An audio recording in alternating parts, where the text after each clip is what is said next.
Alright, we're going to narrate here how we play Pineapple. Here we have a pair, so we're going to play the pair in the back. We're going to play the high card in the front, and whatever remains, we're going to play in the middle. Second pair for the backhand. Okay, so now I can choose to play. I have several options here. I can play king or jack, or I have options. I'm going to play the jack in the middle because that adds another heart. Just in case I fill up in the backhand, I'll be able to make a flush in the middle. Now I've got a dilemma. I can't play jacks and fives because I'm fouling the backhand. So I'm just going to play a jack and a 4 then. Again, I cannot play the 4 here. I'm just going to play the 7 in the front, and I'm forced to play just jacks in the middle. I can't gamble that I'm going to fill up in the back. It just doesn't happen frequently enough. And this is the best I can do. If I didn't have the 7 in the front, I would have been able to play pair 9s in the front.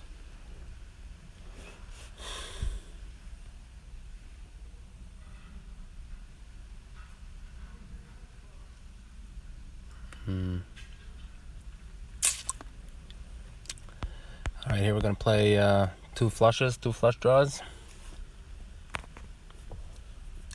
No pair, there's no other option. This is just the only way to play.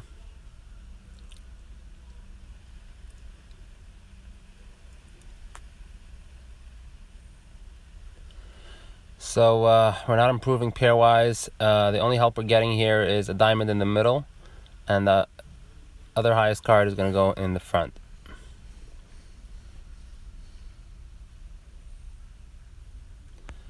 Alright, this was some help here. We've got another spade and another diamond. So now we just need to complete these flushes here, the backhand and the middle hand. So we're going for a flush on both. At this point, if we get a diamond, we'll play it. If we get a spade, we'll play it. If we get neither, we will play neither, because we're definitely going for the spade and the diamond. We want to make both flushes here. So even though right now the front hand is higher than the middle, and it's a possibility that I'll foul, this is a risk we're willing to take. So we did make the back flush. We did not make the middle flush, but we did make a pair. So there's no foul there.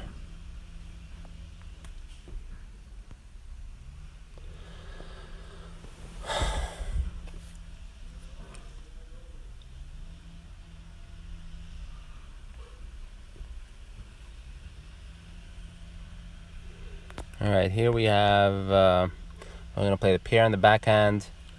We're going to play 2 low cards in the middle and the queen in the front, hoping to make 5s up, 3 5s, or 2 pair in the back, 2 small pair in the middle, and queens in the front. That's really our target here. So 6s and 3s in the middle, that's fine. Any improvement in the backhand would be sufficient to beat 6s and 3s, really. So that's a risk we're definitely willing to take, and we're really hoping for a queen.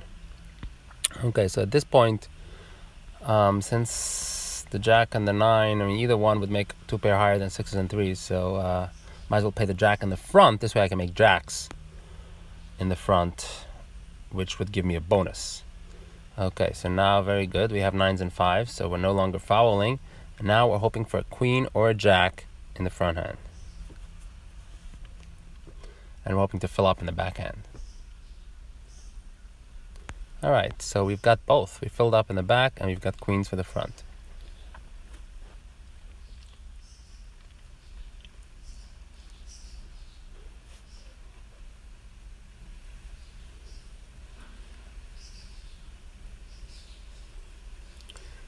We didn't win much because the other 2 active players, actually we did. One player only had 16 points on that one. Okay.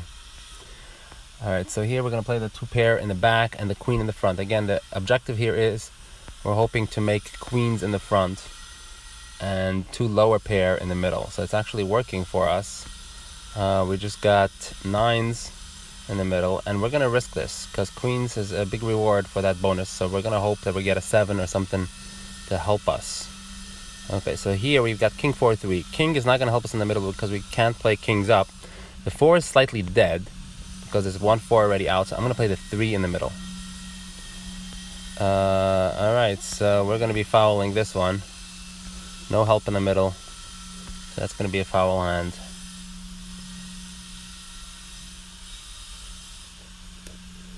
And lo and behold, everyone fouled.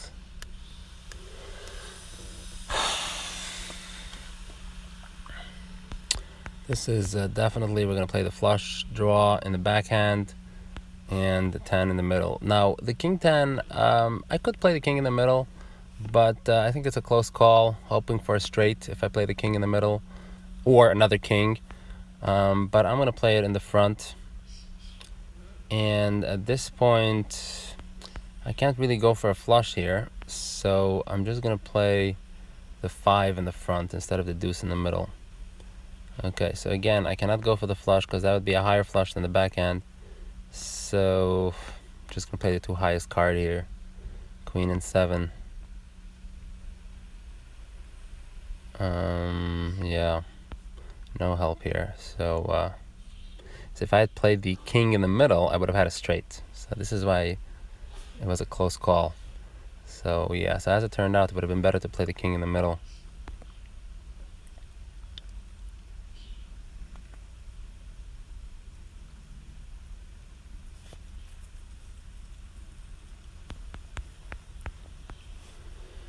Okay, so this is a classical play that we make, is that we play the queen in the front, hoping to make queens in the front rather than queen in the middle.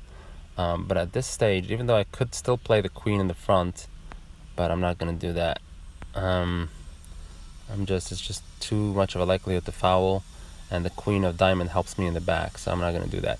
Now, I could play the king of spades in the middle, hoping to still catch a spade flush, and then the ace in the front. But I'll just do like this. This way I don't foul. So I didn't play the ace in the front. I didn't catch help in the middle. So, wow, the other player also played like me. Interesting. Okay. We're leading right now. 1,054 points. Okay. Now, what we're going to play here is, we're just going to play the 2 flushes. The other option is to play 10, 9 of spade in the back, king 5 in the middle, and queen in the front.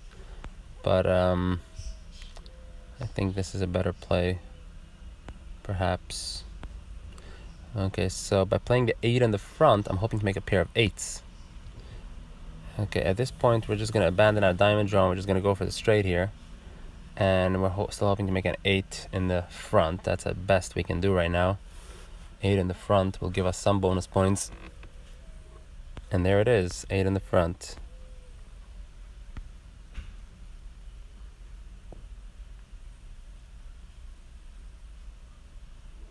That worked out. I think we scooped the other guy here.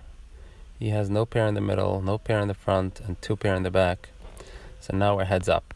So this is a no-brainer. We're definitely going to play the 2 flushes and the queen in the front. So we have the equity of making queens in the front, and we have the ability of making 2 flushes. Now, we just got aces and 8s in the back. So we're going to play that instead of a flush.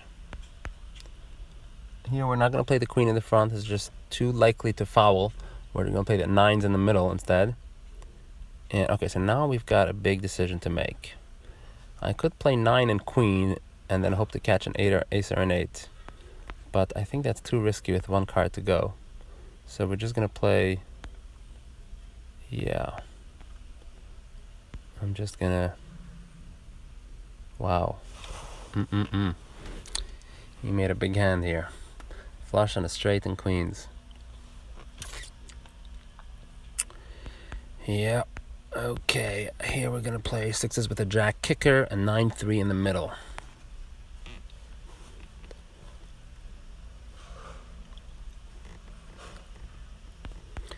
Alright, I don't mind playing the 10s in the middle here because we've got the jack kicker. So, let's see how this develops. So again, I don't mind playing 10s and 9s. Even though my 7 really doesn't help me. I can't make 7s and 6s. But a 6 or a jack will still save me. So let's see if I can get a 6 or a jack. Nope. That'll be a foul.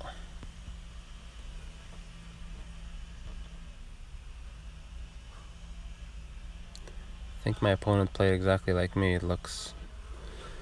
Yeah. Alright, here we're going to reverse the order. Jack in the middle, king in the front, because we're hoping to make a king high flush. Here, instead of the 10, I'm going to play the 4, because any flush in the middle really is going to give me a is going to be valid, because I got an ace king queen high flush in the back. Now here, this is very risky, but I'm going to do it. Alright, at this point, we just need help. 10 is a little bit dead. Could do the 7 in the middle, more live. Let's try that. No help. It's going to be a foul. And I am eliminated. Yep, that's just the risk. That's how you play the game.